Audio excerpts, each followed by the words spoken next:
Hey, what's up guys, this is Darth9 and you're watching Gotham City Imposters gameplay. So to this point my channel has always been exclusively Call of Duty content, and that's why I'm a bit worried about what's going to happen with this gameplay because I don't know how well it's going to be received. I'm aware that you guys are all here and you've all subscribed expecting to see Call of Duty content from me, and I do plan on keeping my channel 99% Call of Duty content no matter what.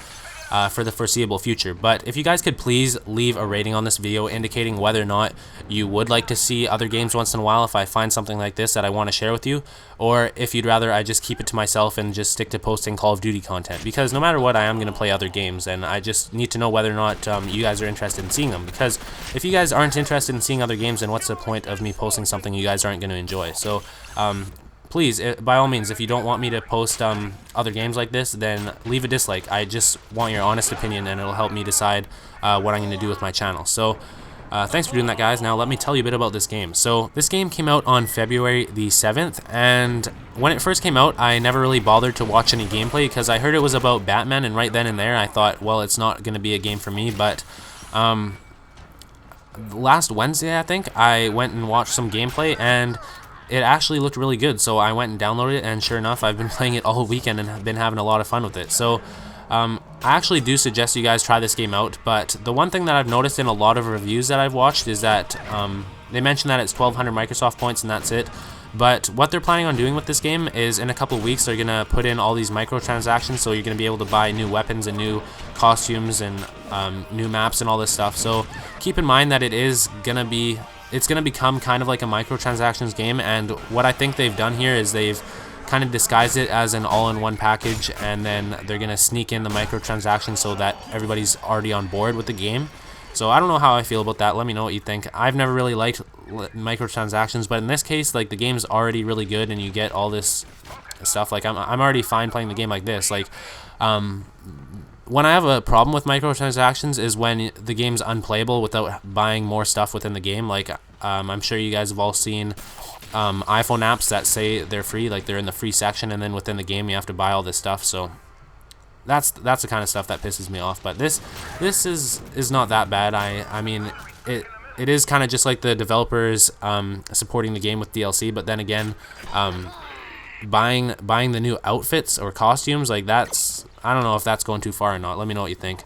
Yeah, so anyways, let me talk about the mechanics of the game a little bit. So the game mode that I'm playing here is called Psych Warfare, and basically the objective is to grab the battery from the middle of the map and then plug it in near the enemy team spawn, and what it does is it plays this propaganda through the radio. It's kind of crazy, well, actually I like it, it's creative. You plug in the battery to the radio, and the radio plays propaganda, and when the propaganda is playing, the enemies basically well, they get disarmed, so they can't really attack you unless they run right up to you and hit you.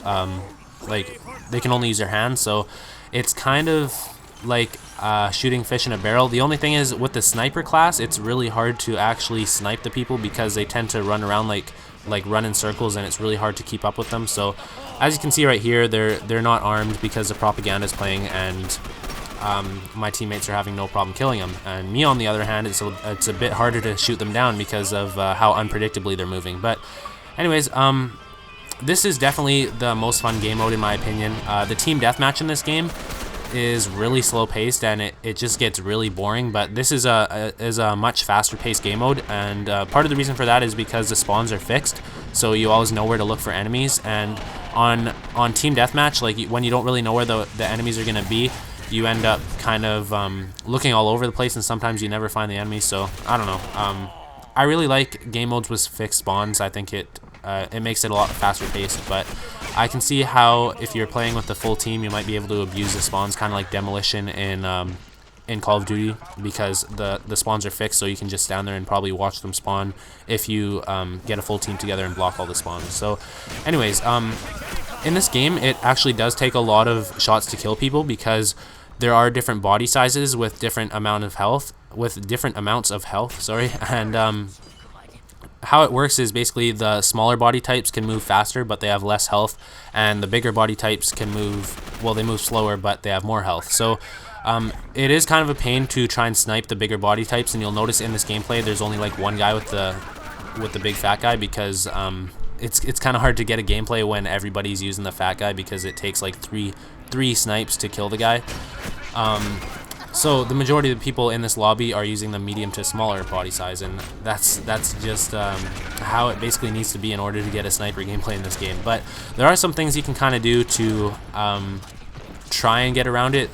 Basically, there's a perk system, and it's called Fun Facts. So there's something really similar to stopping power, so I slapped that on. And also, if you can see in the bottom right corner, right above the heart icon that indicates my health, it says Rampage. And for some reason, I never used the Rampage in this game. I guess I was just distracted by trying to kill enemies or something, or I just didn't notice it. But what the Rampage does, I have mine set as it increases my damage by 50% for like 15 or 20 seconds or something like that. I can't exactly remember, but that's another way that you can increase your damage, so it's not that big of a problem when people have a ton of health. It's basically like kill streaks, because you get it by getting points, and once you get enough points, you get the Rampage. So anyways, thanks for watching, guys. Let me know what you think of me posting other games, and if you haven't already, please subscribe, and I will see you next time. Thanks.